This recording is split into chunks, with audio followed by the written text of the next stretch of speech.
Y ya se encuentra en nuestros estudios el congresista de Fuerza Popular, Hernando Guerra García, a quien le damos la bienvenida. ¿Cómo estás, Hernando? Buenas noches, gracias por estar en el programa. ¿Qué tal, Beto? ¿Cómo estás? Buenas noches, igual. Quisiera tus impresiones sobre estos abrazos y este canto de amistad y buena vecindad que hemos visto hoy en el Congreso y que en este programa nos preocupa profundamente, porque no encontramos explicación a que en medio de una guerra por mantener la democracia, de pronto todos se aman y de pronto todos se abrazan. ¿Qué está pasando? Yo creo, Beto, que en la política uno tiene que buscar acabar o derrotar a su adversario. Pero eso no implica necesariamente odiarlo. Si lo odias, perdiste objetividad. Mi concepción es esa de la política. Yo no entro en una concepción de la política en la que tengamos que enfrentarnos necesariamente al otro. En todo caso, son parte, creo que, de los gestos, de los comportamientos de las personas. Creo que esa es la mirada que deberíamos darle con un poco más de frialdad, ¿no? Me encanta que tengas muy clara y muy directa tu posición, porque así no nos andamos con paños fríos, como dice la presidenta del Congreso. Yo no tengo objetividad, mi querido Nano. Yo soy absolutamente subjetivo. Creo que este es un gobierno inepto, corrupto, comunista, que debe ser sacado cuanto antes. Y a los corruptos, ineptos, comunistas no se les abraza. Esa es mi posición absolutamente subjetiva. Pero tú, por supuesto, estás invitado para decir todo lo contrario y tienes plena libertad. ¿Tú crees que se puede confiar en la palabra de Cerrón, en la palabra de Castillo, en la palabra de Waldemar, de Vladimir y demás hierbas? ¿Se puede confiar? No, yo no confío tampoco en la palabra del ministro Torres. No le creo al ministro Torres. Pero eso, lo que te estaba diciendo es, eso no me lleva a odiarlo. Porque cuando uno está en la pelea política, el odio va a ser un disturbador de tus acciones. No he dicho que le creo, no le creo. Es más, yo he sido muy claro hoy día en la conferencia sobre cómo se ha comportado el ministro Torres y no me explico que pueda cambiar de un día para otro. Es decir, o es un ciclotímico o algo pasa o hay una estrategia. Pero él, a mí personalmente, ¿no? me sindicó como un sedicioso en la práctica y al día siguiente dice, bien, vamos a conversar. Que uno esté presente en una conferencia de prensa en la que yo personalmente, desde mi punto de vista, la he visto más dura de lo que te escucho a ti. Yo he escuchado a una presidenta del Congreso que le ha dicho que usted nos ha acusado, he escuchado a una presidenta del Congreso que ha sido bastante dura, que después, por actitudes, por estilos, hayan habido un acercamiento, un abrazo, es otro tema, pero yo tengo quizás una lectura diferente y no creo ser ingenuo en la política. Bueno, pero mientras conversamos, la bancada de Avanza País ha hecho público un comunicado que dice lo siguiente: consideramos que el gobierno, al amenazar al Congreso con denuncias que pretenden criminalizar a la oposición, no están creando las condiciones democráticas necesarias para propiciar el diálogo. Y yo creo que esta posición es saludable, mira tú, porque yo no estoy propugnando el odio, yo no estoy diciendo que hay que odiar al gobierno, ¿no? Aunque tendríamos todo el derecho. Pero no se puede pasar, ¿no?, del fuego de metralla al abrazo, porque esto parece la actitud del marido agresor, ¿no?, que le saca la mugre a puñetazos a la mujer y luego le dice, ay, mi amor, te hice daño, discúlpame, ¿no? Vamos al cine y vamos a comer y te olvidas de todo. Eso es lo que parece, una relación tóxica, enferma, psicópata. Yo creo que, en primer lugar, el Congreso es un sitio donde los pensamientos no son homogéneos, felizmente, ¿no? Y no deberían ser homogéneos. Pueden haber algunos acuerdos. Cuando hemos revisado este texto de la presidenta del Congreso, esa fue nuestra lectura. Y a mí me parece, repito, correcto. Eso a mí no me lleva a decirle al señor Torres y a la ministra Chávez que lo que han hecho es además exponer a la gente. El ministro Torres ha leído nombres y ha dicho, si les pagan, ¿no? Estos son los sediciosos en la práctica. Tiene ahora a una ministra de Trabajo que ahora viene a decir que lo hizo como congresista. No, pues, ella es una ministra actualmente.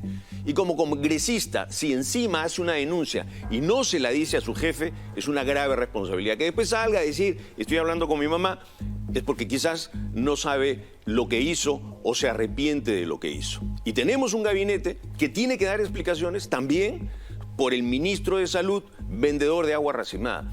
Fuerza Popular, Beto, ha sido muy clara. Nosotros no le hemos dado votos de confianza a este gabinete.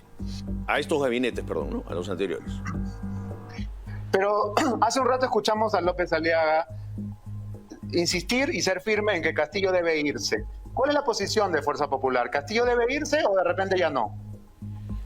A ver, nosotros lo hemos dicho, ojalá que el presidente renunciara. Yo lo he dicho en varios sitios, yo le pongo mis velas a San Judas Tadeo, el patrón de los emprendedores. Dos, hay caminos... De los imposibles. De los imposibles también dicen, ¿no? Ojo, cuando yo he escuchado a la presidenta del Congreso, la presidenta del Congreso ha dicho que el Congreso se reunirá y se seguirá reuniendo en otros sitios y seguirá hablando porque lo que está buscando es una salida a esta crisis. Y una salida puede contemplar una vacancia, puede contemplar un tema como la acusación constitucional, que a mí me parece muy seria, bien planteada por personas que la han estudiado, y ahí también hay temas que hay que trabajar. Fuerza Popular ha dicho, además, nuestra presidenta, en una reciente entrevista, ha dicho que lo que esperaríamos es que renuncie y si no, que se vean los caminos. Lo que yo creo es que este gobierno es absolutamente incapaz, no solamente incapaz moralmente, desde todo punto de vista. Muy bien, y ahora sí, vamos a seguir conversando con el congresista Hernando Guerra García, a quien le quiero mostrar unas declaraciones de su colega, el congresista Montoya, de Renovación Popular. Esta es una declaración del año pasado en el que Jorge Montoya dice: con el comunismo no se dialoga, ellos no creen en la democracia. Y sin embargo, hoy ha declarado lo siguiente: no se pueden buscar soluciones si no se conversa. ¿Qué cambió? Me pregunto, nos preguntamos los peruanos, Nano Guerra García, ¿qué cambió? Ya sé que no es una creación tuya, pero tú sabes que está pasando ahí tras bambalinas en el Congreso. Algo ha pasado. El vientecito de la Rosa de Guadalupe, ¿ah? Bueno, yo te iba a decir que tengo barba, pero todavía no pensamos igual, me he dejado la barba ahí, ¿no? Pero, a ver, yo creo que no voy a interpretar a Jorge Montoya, tampoco me voy a meter en las posiciones de ellos y de Renovación Popular, pero lo que creo que él ha dicho, porque lo dijo en el momento de la entrevista, es referirse a un discurso que lo que le decía al presidente del Consejo de Ministros es: oiga, usted está pechando, usted está dividiendo, y nosotros lo que estamos buscando es dar propuestas. Él se refería a eso, no sé si específicamente decidirán o no dialogar. Lo último que yo escuché a Jorge Montoya es que ellos no iban a ir a conversar, salvo que el ministro Torres pida disculpas, ¿no? Pero tampoco voy a interpretarlo a él. Bueno, pero entonces después de los gestos de amistad de hoy, quiere decir que es borrón y cuenta nueva, tú ya no eres sedicioso ni golpista, ¿no? Pasa todo, digamos, a foja cero. ¿Cómo interpretamos esto? Me gusta tu pregunta porque me lleva a algo además que conversé con Jorge Montoya saliendo de esta presentación. Jorge Montoya me dijo: vamos hacia las interpelaciones y vamos a ir hacia las interpelaciones. A mí me parece, repito, un escándalo que nuestro país en pandemia tenga un ministro del nivel que nos ha puesto el presidente de la República. Y hay que ir y hay que buscar la interpelación. Igual con el ministro de Transportes. Cerrón, ¿no? ¿Perdón? ¿Te refieres al presidente Cerrón, que nos ha puesto ese ministro? A la combinación de presidentes ahí que tenemos. Pero es impresionante que en momentos de pandemia pongamos a este ministro. Yo creo que el presidente tiene un imán para escoger gente con poca capacidad. Y hay que ir hay que ir a pedirle a Torres y a decirle a Torres que su gabinete no va a ir si no saca a este ministro de Salud, porque esto es una burla al país.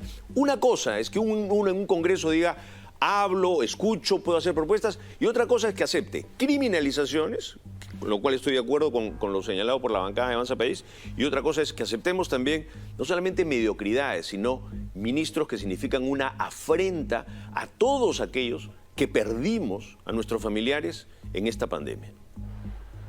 Ahora que mencionas eso, el informe de Financial Times, que es demoledor sobre la situación política del Perú, es especialmente demoledor cuando subraya que el Perú es uno de los campeones mundiales en número de muertes por COVID y que nos han puesto a un absoluto inepto, ¿no?, vendedor de telemercado, de pociones y de chamanerías.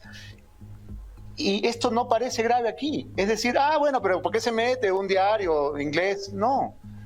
Esto es un clarinazo de alerta para todos los inversionistas a nivel mundial que están viendo que este es un país bananero, que este es un país que está en manos de improvisados que no saben lo que hacen. ¿Cuál va a ser el efecto hacia afuera de un editorial como este? Es terrible, Beto, y tú lo has puesto, yo lo quiero un poco comentar. Cuando un inversionista del mundo, el dueño de cualquier minera que nos han dado los recursos para los presupuestos que han tenido el Estado en los últimos años, ¿no es cierto? Cuando un inversionista desayuna o con el Financial Times, o con el Wall Street Journal, ¿no? O con el The Economist, o con los tres a la vez. Uno de esos tres periódicos, uno de los tres más importantes para tomar decisión, dice y empieza diciendo lo que tú has señalado. O sea, el primer párrafo dice, cuando uno ha tenido un país con el peor récord histórico de muertes, no se puede dar el lujo de escoger a un ministro de salud de este tipo. ¿Esto nos lleva a retroceso? Sí. Y nos hace ver nuevamente un tema, que es el tema de la incapacidad, repito, incapacidad del presidente y de este gobierno, desde que empezó hasta acá. Quiero tocar otro tema contigo que es sumamente grave.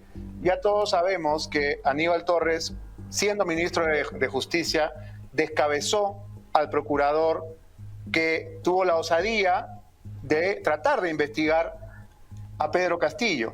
Y ahora tenemos información de que ya Aníbal Torres está haciendo todo lo que él dependa para colocar a la abogada Hilda Celestino Narciso como nueva Procuradora General del Estado. La señora Celestino Narciso, que es cercana al ministro Torres, no tiene ninguna experiencia en el cargo, viene del Poder Judicial, es una jueza supernumeraria y tiene en su haber denuncias por fraude procesal, prevaricato y abuso de autoridad. Razón por la que la quieren poner ahí, obviamente, es adicta al ministro Torres y, por supuesto, no se atreverá a continuar con las investigaciones que su antecesor había planteado con toda justicia contra el presidente de la República. ¿Qué te parece? El señor Torres a veces nos puede parecer medio ciclotímico, como hemos dicho, pero es un tipo astuto y ha llegado al gabinete con un plan y pretende jugar, yo creo, en pared con Landa, ¿no?, para manejar no solamente los temas judiciales, sino los temas hacia afuera y tratar de darle una especie, pues, de cortina al presidente también y a este régimen hacia afuera.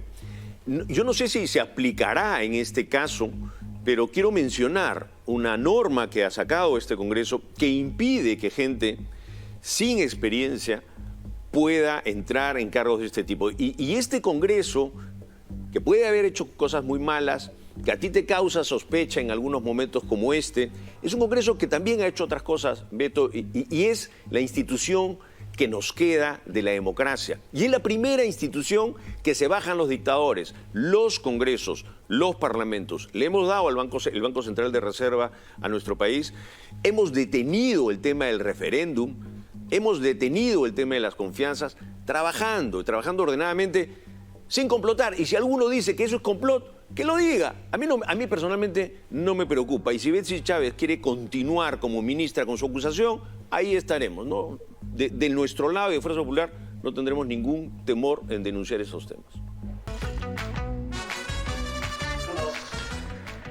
Continuamos conversando con el congresista de Fuerza Popular, Hernando Guerra García, y quería tocar el tema del escándalo que se ha armado en torno a una broma infame de pésimo gusto propalada en el programa Hablando Huevadas, que se transmite en un canal de YouTube y que conducen Ricardo Mendoza y Norca Gaspar. Es cierto que lo que se dijo en ese programa, una broma infame que aludía a una menor y además supuestamente sordomuda, horroroso. Pero están pasando cosas en ese sector que supuestamente corresponde al Ministerio de la Mujer y las Poblaciones Vulnerables, que se ocultan bajo la alfombra porque involucran a personajes de la izquierda. Y me estoy refiriendo a dos temas en particular. La violación de la militante de Perú Libre en un local de campaña y el hecho de que la congresista Susel Paredes haya tenido como asesor principal a un depredador sexual que ha abusado de decenas de niños de 13 y 14 años, además en extrema pobreza, hijos de familias venezolanas que han llegado al Perú a tratar de ganarse la vida. Vamos a escuchar lo que tiene para decir Diana Miloslavich, la ministra de la Mujer, que solamente se preocupa por el programa de YouTube y no por los otros temas que obviamente involucran a sus camaradas. Veamos. Estos conductores, por llamarlos de alguna manera, ¿no? Hacen, como digo, este escarnio, piensan que es una broma, se están refiriendo al tocamiento, en este caso, de una niña. ¿Cómo combatir esto? ¿Cómo combatir esto desde el Estado? Yo creo que, digamos, hay que seguir rechazándolos, sancionándolos. Siempre tenemos con el tema de los medios una tensión, ¿no es cierto?, sobre si esto colisiona con la libertad de expresión, y entonces creo que hay que seguir dialogando, conversando y buscando una salida, porque no pueden, digamos, un medio de alguna manera no solamente burlarse, digamos, de un delito, digamos, porque es un delito, sino porque esto abona la impunidad. Y entonces vivimos en un país con mucha impunidad, ¿no es cierto? Y entonces esto hay que cambiarlo. Conocido de esta denuncia de esta jovencita campaña de Perú Libre. Yo salí inmediatamente con un Twitter para decirle a ella que no estaba sola, la Fiscalía le seguirá, pero también tenemos tenemos una nueva legislación, la 311-55, la ley de acoso político, ¿no? Y entonces los partidos políticos y los movimientos no están fuera del marco normativo. El testimonio de esta joven, digamos, es como una alerta, como decir, bueno, entonces, si así es, ¿para qué hago política? Evidentemente, ¿no? Entonces, eso es lo que también queremos evitar y, por supuesto, darle nuestro apoyo y le vamos a dar un seguimiento al caso de esta joven. Pero bueno, celebro que usted sea la ministra de la Mujer, digamos, frente a otras situaciones como, repito, controversiales. No es necesario que un periodista de Canal 7 celebre a la ministra de la Mujer, que lo único que ha hecho es poner un tuit. No, salí rápidamente con un tuit, dice, bueno, yo creía que solamente a Tatiana Stengo o a Evelyn Ortiz les pagaban por tuitear. Ahora resulta que el trabajo de las ministras es salir rápidamente con un tuit. ¿Por qué crees, Nano, que se esconde la miseria cuando sus protagonistas son la izquierda? Porque Susel Paredes anunció que despedía a este asesor, ¿no?, que como es una persona trans, entonces dejaron en reserva la identidad, y otra asesora se encargó, Gabriela Salvador, de que nadie se enterara cuál era el nombre de la persona. ¿Por qué en nuestro país se continúa permitiendo este doble rasero absolutamente criminal? Beto, yo creo que eso es parte ni siquiera de nuestro país, es parte del pensamiento totalitario de la izquierda. Número uno, creer que ellos pueden juzgar al mundo siempre desde su mirada. Número dos, tener siempre ese doble estándar, es decir, ellos pueden juzgar cuando les pasa a ellos, pero cuando les pasa a su enemigo, a su adversario, ahí no juzgan, se quedan callados o inclusive dan posiciones en contrario. Y número tres, señalan que esto es la verdad. Y el camino al totalitarismo es ese. Y yo creo que en nuestro país estamos en ese camino ya hace tiempo. Y parte de ese camino es lo que este gobierno quiere hacer. Por eso es que no hay que abandonar esta lucha. Hay que, desde mi punto de vista, hay que tener una lucha con formas. Yo no creo que hay que odiar, ya te lo dije, y creo que hay que estar muy alertas, siempre. Y esto es parte de ese pensamiento. ¿Hay que ir a la conversación con Aníbal Torres o hay que negarse a ir como lo ha hecho Avanza País? Nuestra bancada siempre se reúne. Yo en este tema no te puedo adelantar. A ver, nosotros siempre hemos buscado escuchar al primer ministro.